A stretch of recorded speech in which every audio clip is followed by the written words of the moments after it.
여러분 안녕하십니까? 오늘 또 하나님이 주시는 귀한 은혜와 평안이 이 좋은 계절처럼 하나님의 축복으로 저와 여러분에게 가득한 하루 복된 날들이 계속되시기를 바랍니다. 오늘은요, 이 룻기에 있는 그 말씀들 가운데 특별히 이제 4장이 마무리하는 장이죠. 그래서 4장 1절에서부터 17절까지 있는 말씀을 중심으로 세 사람이 받은 축복이라는 제목으로 말씀을 드리도록 하겠습니다. 3장 말미에 보면 이제 그 타작마당을 찾아왔던 그 룻을 자기 시어머니였던 나오미에게 돌려보내는 그러한 그 보아스의 모습이 나타나고 있죠. 룻은 자기 시어머니에게 와서 그 타작마당에서 있었던 그러한 이야기들을 쭉 해 주었습니다. 그렇게 했을 때에 그 시어머니였던 나오미는 이제 너희가 앉아서 그 일이 어떻게 되는지를 우리가 한번 기다려보자 라고 하는 이야기를 하지요.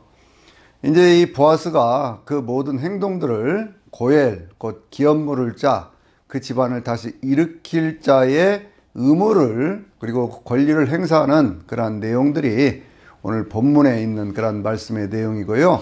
그리고 그 본문에 있는 말씀들을 통해서 하나님은 어떻게 역사하시는가 라고 하는 것을 우리에게 보여주고 있지요. 보아스가 아침에 일찍 이 성문이 있는 곳으로 갔는데 그때 마침 보아스보다도 조금 앞서 있는 그 기업물을 자의 책임을 그 의무와 권리를 가지고 있는 사람들이 거기를 지나갑니다. 그러니까 참 그게 묘한 거예요. 우연히 간 것 같지만 성경은 마침이라고는 그러한 단어를 통해서 그러한 사건들이 이루어지는 것이 우연이 아니고 필연이었다라고 하는 것을 말씀하고 있는 것이죠. 그래서 보아스가 거기 이제 성문에 그 지역 그 성 안에 있는 장로들 10명을 이렇게 쭉 불러서 그렇게 해서 거기에 이제 증인으로 삼고 서로 협상을 하는 그런 내용들이 거기에 나오고 있습니다. 어떤 얘기를 하냐면요, 그 기업물을 자의 책임을 가지고 있는 그러한 사람에게 이야기하기를 지금 그 모압 지방에서 돌아온 엘리멜렉의 아내 이 나오미가 이 모든 자기가 가진 것들을 다 팔려고 그러는데 그것을 살 수 있는 그런 의무를 가지고 있는 그리고 또 그 책임과 권리를 가지고 있는 사람이 나보다 당신이 먼저다. 그러니 당신이 이것을 어떻게 할 거냐라고 물어봅니다. 근데 이 성경에는요, 그 사람이 이름이 나오질 않아요. 그저 아무개라고 하는 그런 이름으로 나오고 있죠. 그것은 무엇을 의미하고 있느냐 그러면 그 사람이 결국에는 그 의무를 이행하지 않거든요. 그런데 그 사람이 이름을 그냥 정확하게 기록을 해 놓는다면 이 사람이 성경이 존재하고 있는 한 항상 자기에게 주어진 책임과 의무를 다하지 않은 그러한 사람으로 그렇게 이야기될 것 아닙니까? 그러니까 이제 그런 사람의 이름을 익명으로 처리를 함으로 해서 그 사람의 명예를 지켜주는 그러한 아름다운 모습도 우리가 볼 수가 있습니다. 그렇게 얘기를 하니까요, 뭐라고 얘기를 하냐면 그 사람이 그래? 그러면 내가 그 의무를 이행을 해서 그렇게 팔려고 하는 모든 것들을 내가 다 사겠다라고 얘기를 하지요. 그러니까 그렇게 얘기를 하니까요, 보아스가 그러면 그때 이걸 살 때 뭐까지 같이 해야 되느냐 그러면 그 아들이었던 이 엘리멜렉의 아들이었던 말론과 기론 그 가운데 이 말론이 세상을 떠나서 죽었는데 그 죽은 자의 가문을 이어줘야 되는 어떤 그런 책임도 함께 가져야 된다. 그러니 죽은 자의 아내였던 이 룻도 네가 아내로 맞아들여서 그렇게 해가지고 거기서 태어나는 아이로 하여금 그 모든 기업들을 이어줄 수 있도록 이렇게 해줘야 된다. 그렇게 얘기를 하는 거예요. 이 사람은 이해타산에 굉장히 밝은 사람이었습니다. 그냥 그것만 산다고 하면 자기에게 이익이 되겠지만 그러나 그걸 다시 이 룻이 아이를 낳았을 때에 그 아이 난 거기에다가 다 물려준다고 하면 자기가 엄청난 손해를 보게 될 것이다 라는 그런 생각을 해요. 그래서 하는 이야기가 나 그거 못하겠다. 그러니 당신이 해라 하고 그 권리를 이 보아스에게 넘겨주는 그러한 모습을 우리가 볼 수가 있지요. 보아스가 그 이야기를 들으면서 이걸 확실히 하자. 당신이 나한테 이 권리를 이양을 했다고 하는 이것을 증명해야 되지 않겠느냐. 그러니까 이 사람이 자기의 신발을 벗어서 그 보아스에게 주는 그러한 모습이 보여지죠. 이것은 옛날 사람들이 서로 간에 어떤 맹세를 할 때에 맹세의 증거로 그렇게 증표로 하던 그런 행위였거든요. 이제 보아스가 거기에 있는 모든 사람들에게 이야기를 합니다. 뭐라고 얘기를 하냐면요. 그 가운데 이제 너희가 여기에 이 일의 증인이다. 그러니 나는 이제 룻이라는 여인 그리고 거기에 있는 모든 것들을 다 사서 내 기업으로 삼고 룻을 내 아내로 맞이하겠다고는 그런 의사표명을 하는 거예요. 그러니까 거기에 있던 모든 백성들과 거기에 있던 장로들이 이 보아스를 축복해주는 그러한 모습이 나오고 있지요. 내 집에 들어가는 그 젊은 여인이 마치 옛날 이스라엘 집을 세웠던 라헬과 레아같이 되기를 원한다 라고 얘기를 하면서 내가 에브라스에서 유력한 자가 되고 그리고 베들레헴에서 유명한 자가 되기를 원하노라 라고는 그러한 얘기를 하는 거예요. 그렇게 이제 뭐 여러 가지로 많은 그런 어떤 축복들을 빌어 주었습니다. 그렇게 축복들을 빌어 주니까 거기에서 어떤 일이 있느냐 그러면 이제 보아스가 그 모든 기업들을 사드리고 그리고 이제 룻에게 장가를 갔지요. 룻을 하나님께서 성경이 이렇게 얘기하고 있습니다. 지금까지는요 사람들이 쭉 모든 성경에 있는 룻기에 있는 말씀들을 보면 하나님께서 무엇을 하셨다라고는 그런 직접적인 표현은 없어요. 거기에 있는 모든 표현들을 보면 뭐라고 얘기를 하냐면 하나님께서 나를 빈손으로 돌아오게 하셨다 뭐 이렇게 쭉 이야기들 하는 그런 대목들도 있지만 하나님께서 직접 나를 이렇게 하셨다라고는 그런 표현이 바로 룻의 임신에 관한 그런 얘기 속에 나오고 있거든요. 여호와께서 룻에게 임신하게 하심으로 그가 아들을 낳았다 이렇게 얘기를 하는 거예요. 그러니까 하나님이 직접 그 어떤 삶의 현장 속에 그렇게 개입하신 직접적인 사건 속에서 개입하신 그러한 것으로 성경이 묘사를 하고 있는 거예요. 하나님은 그러니까요 우리 인간의 어떤 그런 삶 속에 우리의 삶의 고백을 통해서 뿐만이 아니라 직접적인 어떤 사건을 일으키시는 그런 하나님으로 구원의 사건을 일으키시는 하나님으로 언제나 우리와 함께 하신다 라고 하는 것을 우리가 알 수 있는 것이죠. 룻이 아이를 낳았습니다. 아이를 낳으니까 그 아이가 누구의 아이가 됩니까? 이제 그 나오미의 품에 안기는 그런 나이가 되지요. 그러니까 이제 거기에 있는 또 예루살렘에 베들레헴에 있던 그런 여인들이 이 나오미를 축복을 합니다. 축복을 하면서 이 아이는 너에게 7 아들보다 더 나은 며느리가 낳아준 아들이다. 그렇게 얘기를 하면서 이 아이가 내 생명의 회복자요 내 노년의 봉양자가 될 것이다. 이렇게 얘기를 하는 겁니다. 그렇게 해서 이 나오미가 오벳 이 보아스가 낳았던 아이의 이름이 오벳이거든요. 룻이 낳았던 아이의 이름이 오벳이거든요. 그래서 오벳을 품에 안고 그의 양육자가 되었다라고는 그런 말씀들이 이렇게 전체적인 내용 가운데 있는 것을 볼 수가 있어요. 여기에 나오는 핵심적인 어떤 그러한 인물은 여전히 룻기에 등장하고 있는 세 사람 아니겠습니까? 첫 번째 사람은 보아스가 먼저 오늘 이 사건의 주인공으로 나오고 있고 그 사건에 함께 이루어가는 그러한 사람 룻 그리고 나오미 이렇게 나오고 있잖아요. 그래서 이 세 사람 보아스와 룻과 나오미가 받은 그러한 축복들이 무엇인지 거기에 대해서 함께 생각해 보려고 하는 거예요. 보아스는 어떤 축복을 받았을까요? 자기의 삶에 이렇게 쭉 살아오는 삶에 참 좋은 신앙을 가진 그러한 부모들을 만나서 그 삶에 아주 유력한 그러한 사람으로 성장해 올 수 있는 그러한 것이 있었습니다. 그런데 이제 이 인생의 어떤 중년이 넘어가면서도 여전히 결혼하지 않은 그러한 상태에 있었던 그러한 이 보아스가요, 어떤 그 하나님의 인애를 실천할 수 있는 그러한 사람이 되었을 때 하나님께서는 그에게 큰 축복을 주었죠. 그러니까 이 보아스라고 하는 사람은 하나님의 긍휼과 사랑이 무엇인가를 알고 그것을 실천하는 그러한 사람이었어요.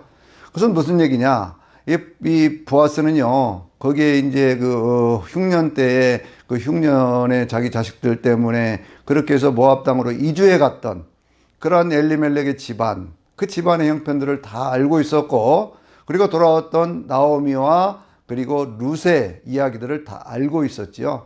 그러면서 그들의 형편을 살펴주는데 자기 밭에 와서 그렇게 이제 이삭을 줍고 하는 그러한 룻의 어떤 그러한 삶을 하나의 보호자가 되어주면서 그러면서 그 삶에 잃어버렸던 모든 것들을 다시 풍성케 하는 그러한 것들을 이루어주는 그러한 모습을 볼 수가 있어요. 그러니까 이제 그 하나님의 어떤 그러한 사랑을 실천하는 그러한 사람이었다 그런 얘기예요. 그렇게 아무리 해서 인애라고 하는 단어를 보아스가 많이 쓰고 있는데, 예를 들면 룻이라고 하는 어떤 그러한 여인에 대한 얘기를 하면서 그걸 평가를 하면서 내 인애가 내 처음보다 나중이 더 많다라고는 그런 식의 표현을 하거든요. 인애라고 하는 것이 뭐예요? 이게 헤세드라고 하는 하나님의 사랑이라고 하는 어떤 하나님의 언약적인 사랑이라고 하는 하나님의 자기희생적 사랑이라고 하는 단어를 설명을 할 때 우리는 헤세드, 인애 그렇게 표현을 하고 있는 거거든요. 근데 그러한 인애, 하나님의 사랑을 직접 몸소 실천할 수 있는 그러한 사람으로 살았다 그런 얘기예요. 그래서 이 사람이 어떤 그러한 축복을 받느냐 그러면, 첫째는 아주 현숙한 여인이었던 룻이라고 하는 여인을 자기의 아내로 삼게 되는 그러한 축복, 바로 그것이 임하게 된 것이죠. 처음부터 어떤 그런 자격이 있었던 건 아니지 않습니까? 자기보다 앞서 있던 한 사람이 있었거든요. 근데 이 룻이라는 여인을 바라보면서 이 보아스는 뭐라고 얘기를 하냐면, 내가 현숙한 여인이다 라고 하는 그러한 고백을, 그것을 결혼하기 전부터 이야기하고 있어요. 현숙이라고 하는 그러한 단어 속에는 많은 의미가 있지요. 잠언 31장에 보면 그 현숙한 여인으로 인해서 그 가정의 모든 것들이 풍족해진다고 말씀하고 있고, 또 그 가정의 남편이 아주 유력한 사람이 된다고 말씀하고 있고, 그리고 그 여인은 아주 부지런한 그런 여인이라고 했고, 그리고 그 자녀들은 사람들, 자식들에게도 존경받고 사람들에게 칭송받는 그러한 여인이다 이렇게 이야기를 하거든요. 그런데 이 룻이라고는 그때 그 현숙한 여인이라는 그런 이름을 들었을 때에, 그때 이 룻은 그러한 여인이 아니지 않았었습니까? 이 여인은요, 그때는요 그저 자신의 삶을 돌보기도 힘들었던 그러한 여인이었잖아요. 그런데 그 여인을 보면서 현숙한 여인이라고 이야기를 하는 것은 자기 안에 있는 그러한 헷세드의 사랑이 룻을 바라보는 그러한 눈이 그 여인을 그렇게 보게 했다고 하는 것이고, 룻은 과연 이 보아스와 함께 결혼한 다음에 현숙한 여인이 되어서 그 집안을 크게 일으켜갈 수 있는 그러한 역할을 하고 있잖아요. 하나님이 주셨던 그러한 축복, 헷세드의 그 사랑을 실천해가는, 하나님의 그 희생적인 그 사랑을 실천해가는 그러한 룻을 바라보면서 그렇게 현숙한 여인이라고 말했던 그 보아스는 그 현숙한 여인과 결혼할 수 있는 그러한 축복을 누리게 되었습니다. 또 보아스가 받았던 그러한 축복의 그러한 이유가 또 하나 있지요. 그것이 뭐냐면, 그 내용이 있죠. 그것이 뭐냐면, 바로 이 보아스는요, 그 사람들이 빌어주었던 그 축복의 내용처럼 에브라스에서 아주 유력한 그러한 사람이 되어지고, 그리고 베들레헴에서 아주 유명한 그러한 사람이 되었어요.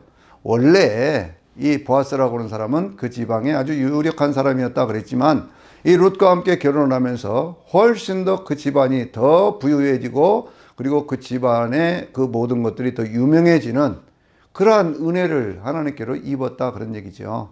하나님은요, 하나님의 일을 위해서 희생하고 봉사하는 사람들의 그 삶을 꼭 기억해 주십니다.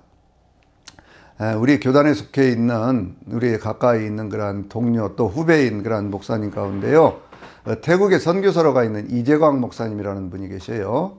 그 이재광 목사님이 한 10년 전에 태국에 가셨는데, 지금 무엇을 계획하고 그렇게 하고 있느냐 그러면, 거기에 신학대학을 세우려고 그렇게 계획을 세우고, 또 전국에 있는 우리 교단에 속해 있는 많은 목사님들과 또 장로님들이 협력을 해서 4년제 대학을 세우려고 그걸 노력을 하고 있거든요.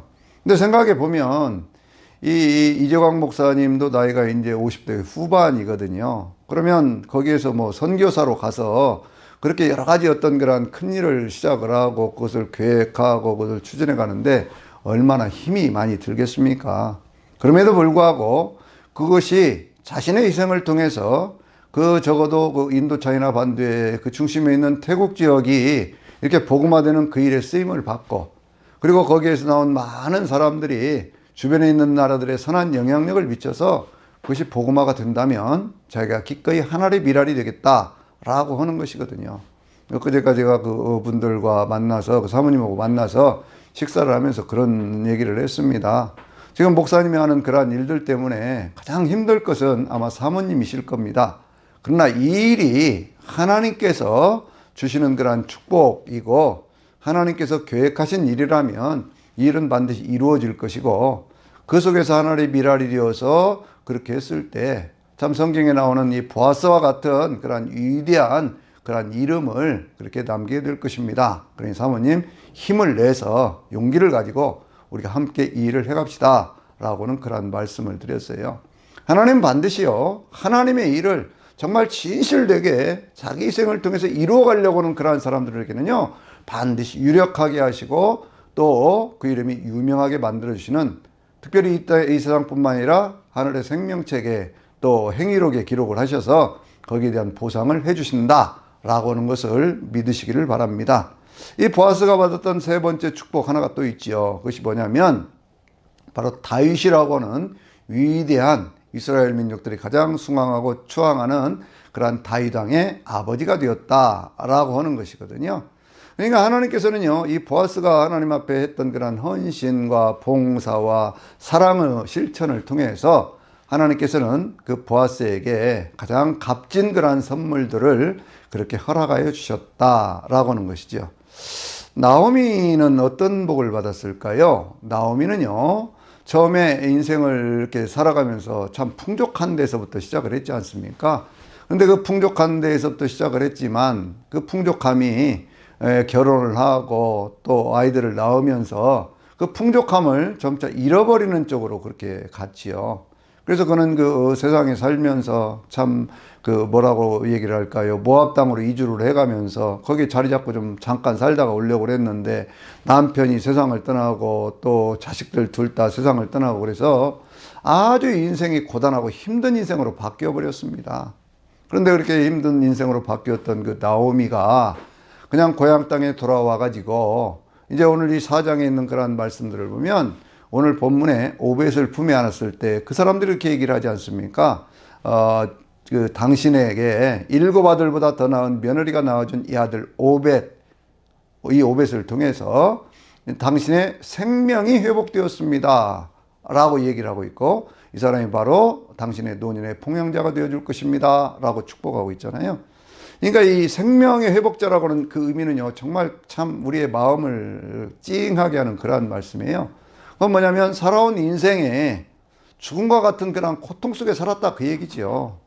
정말 그 뭐라고 말할 수 없는 그런 고통, 그 고난, 그 시련, 그런 속에 살았는데 나오미를 하나님께서 그 인생을 회복시켜 주셔서 이전에 풍족하게 나갔다 빈손으로 돌아왔지만 그 빈손으로 돌아갔던 그 인생을 다시 더 이전보다 더 풍족한 삶으로 그렇게 바꾸어 주셨다라고 하는 그거예요. 여기에는 어떤 비결이 있었을까요? 여러 가지 일들이 있지만요, 제가 또 몇 가지를 말씀을 드려볼게요. 그것은 뭐냐면 끝까지 신앙을 포기하지 않았습니다. 자기의 삶에 어려움이 찾아왔다고 해서 신앙을 포기했을까요? 신앙 포기하지 않았습니다. 그 모압 땅에 이주를 해갔을 때 그 모압 땅에 이주를 간 그 자리는요, 전부가 우상을 섬기는 그러한 것이거든요. 하나님을 섬긴다고 하는 그것을 드러내놓고 말할 수도 없는 그러한 것이에요. 그런데 그것에도 그는 신앙을 포기하지 않았습니다. 그리고 뭘 했느냐 그러면 그는 자기의 2 며느리를 전도를 했지요. 그 2 며느리 가운데 한 사람 오르바는 결국 중간에 포기를 하고 자기 고향 땅으로 돌아갔지만, 그러나 룻은요, 끝까지 자기의 믿음을 지키면서 그러면서 자기 어머니에게 효도하고 하나님을 섬기고 그렇게 함으로 해서 그 인생이 복된 인생이 되었지 않습니까? 저는 이렇게 이 전도한 이 나오미의 룻을 전도한 바로 그것이 결정적으로 그의 인생을 바꾸었다 그렇게 생각을 하거든요. 하나님 우리에게 많은 사람들을 오늘 또 만나게 하실 거예요.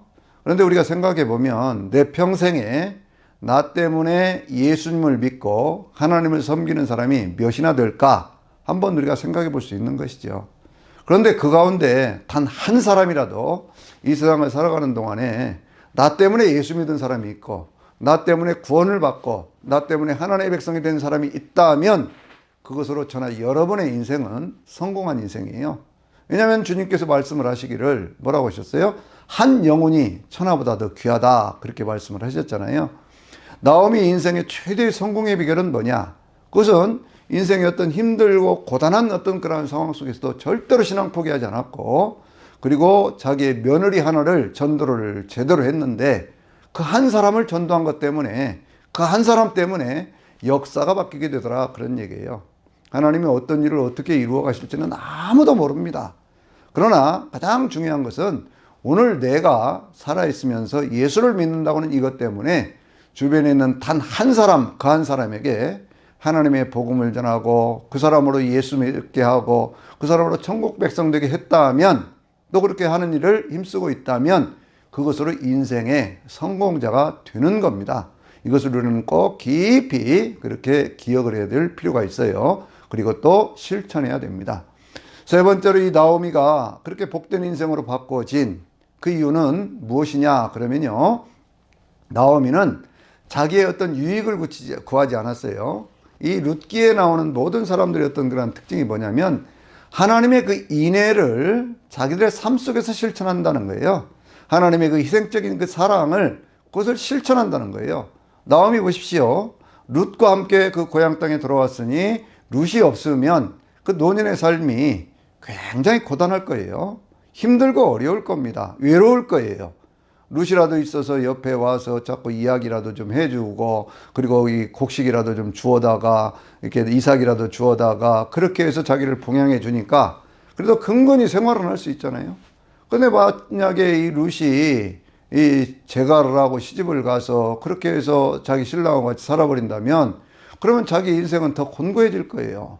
그런데 나오미는 그걸 생각하지 않습니다.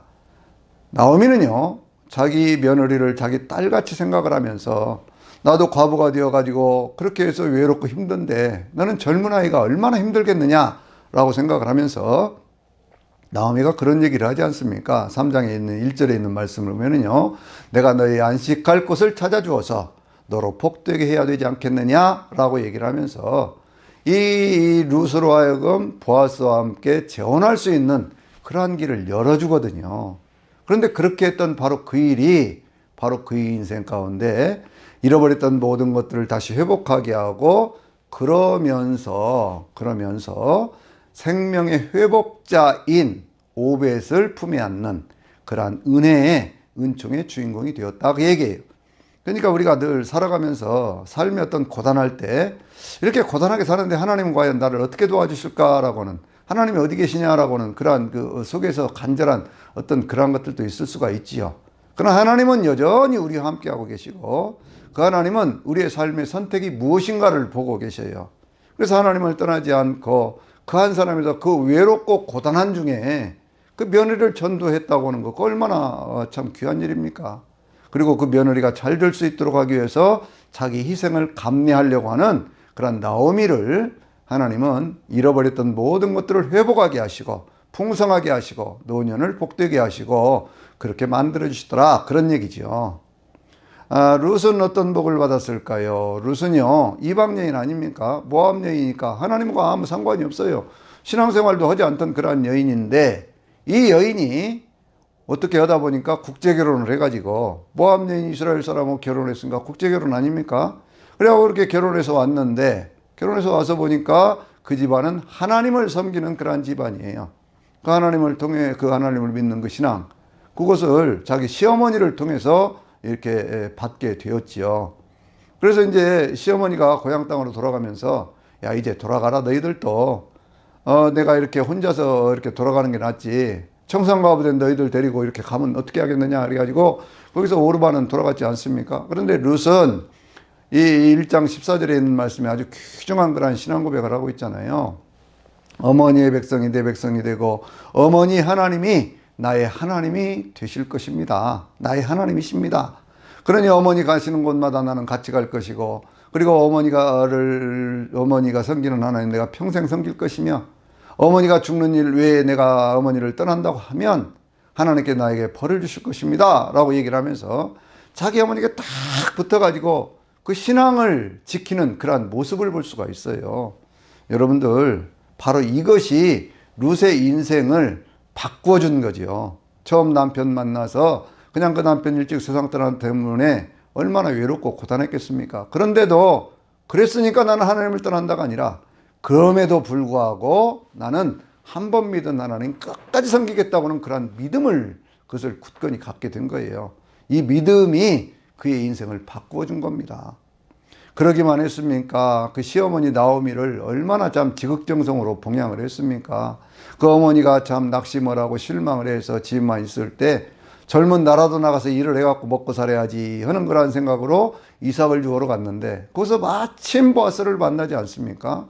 그러니까 이 효성스러운 그리고 일을 하고 돌아온 그러한 때 얼마나 몸이 피곤했겠어요. 그렇게 피곤하고 힘들고 그래도 어머니가 무슨 얘기를 하면요, 그 어머니에게 다 이렇게 대답을 해주고 같이 대화도 해주는 대화 상대가 되어주고, 그리고 또 어머니가 이건 이렇게 해라 저건 저렇게 해라 하면 예 어머니 그렇게 하겠습니다 하고 어머니에게 순종하는 그러한 모습을 그것을 보여주고 있잖아요. 그러니까 이 부모에게 효도한다고 하는 것이 그만큼 중요한 거예요, 여러분들이요. 이 부모에게 효도한다고 하는 것은 성경이 특별히 십계명에서부터 강조를 하지 않습니까? 내 부모를 공경하라 그리하면 내가 땅에서 잘되고 장수하리라 라고 말씀하고 있잖아요. 이 약속은요, 우리가 이 세상에 살아가는 동안에 영원히 우리가 지켜가야 될 하나님의 계명이에요. 계명이에요. 그러니까 부모에게 효도하는 자녀들은요, 절대로 세상에서 잘못되는 법이 없다라고 하는 것을 이 룻의 모습을 통해서도 볼 수가 있는 것이죠. 룻이 복받은 또 하나의 비결이 있습니다. 그것은 젊은 여자이기 때문에 얼마든지 어떤 육신의 어떤 그러한 이끌림을 받을 수도 있는 거거든요. 그런데 절대로 그러지 않습니다. 자신의 삶을 아주 정결하게 그렇게 가꾸어서 이 룻을 보면 사람들이 하는 얘기가 참 룻은 현숙한 여인이다 라고 그렇게 평가할 정도로 자신의 삶을 정갈하게 그렇게 가꾼, 자신의 성결함을 가꾸어낸, 그걸 지켜낸 그러한 신앙의 삶을 사는 거거든요. 그러니까 하나님께서 그의 인생에 가장 합당한 고엘, 바로 기업 모를 자, 바로 그러한 사람을 만나게 해주신 것이죠. 그게 누구예요? 보아스. 보아스의 만남을 통해서 룻이라고는 이 여인은요, 바로 예수님의 족보에까지 그 이름이 등장하는 아주 유일한 그러한 신앙인으로 이렇게 추앙받는 그러한 삶을 살게 되었던 거예요. 하나님은요, 이 성경을 통해서 우리에게 축복과 저주의 원리를 여러 가지로 가르쳐 주셨어요. 그런데 그 가운데 그 어떤 사람들의 삶의 이야기들을 통해서 이 사람들은 왜 이렇게 복을 받았고 이 사람은 왜 이렇게 저주를 받았는가 라고 하는 것들을 보여주고 계시거든요. 여기 룻기는요, 특별히 인생을 살아가면서 여러 가지 많은 일들이 있지만 그 많은 일들 가운데서 어떤 선택을 어떻게 했느냐 라고 하는 것들을 우리에게 보여주면서 그 많은 사람들의 이야기들 속에서 우리가 어떻게 살 때 인생을 복된 삶을 살 수 있을 것이냐 라고 하는 것이죠. 가장 중요한 것은 하나님을 섬기고 사는 것이고요, 또 하나는 인애를 실천하며 사는 거예요. 그래서 주님께서도 이렇게 말씀을 하셨잖아요. 모든 계명과 율법, 선지자들의 가르침이 뭐냐? 하나님을 사랑하되 마음을 다하고 뜻을 다하고 성품을 다하고 힘을 다해서 하나님 사랑하고 내 이웃을 내 몸과 같이 사랑하라. 이것이 모든 율법과 선지자의 강령이니라, 이렇게 말씀을 하셨잖아요. 그래서 우리가 늘 이와 같은 어떤 그런 삶의 현장에서 이루어지는 그러한 말씀들을 통해서, 그러한 삶의 이야기들을 통해서 오늘 나는 어떻게 살아야 되지? 라고 하는 것 늘 결정하고 바른 선택을 통해서 하나님이 주시는 귀한 축복을, 때로는 어떤 이 보아스처럼, 어떤 때는 이 룻처럼, 어떤 때는 나오미처럼 모든 것들이 회복되고 더 풍성해지고 더 넉넉해지고 더 유력해지고 더 유명해지는 그러한 은혜와 축복이 저나 여러분에게 있게 되시기를 주의 이름으로 축원합니다. 아멘.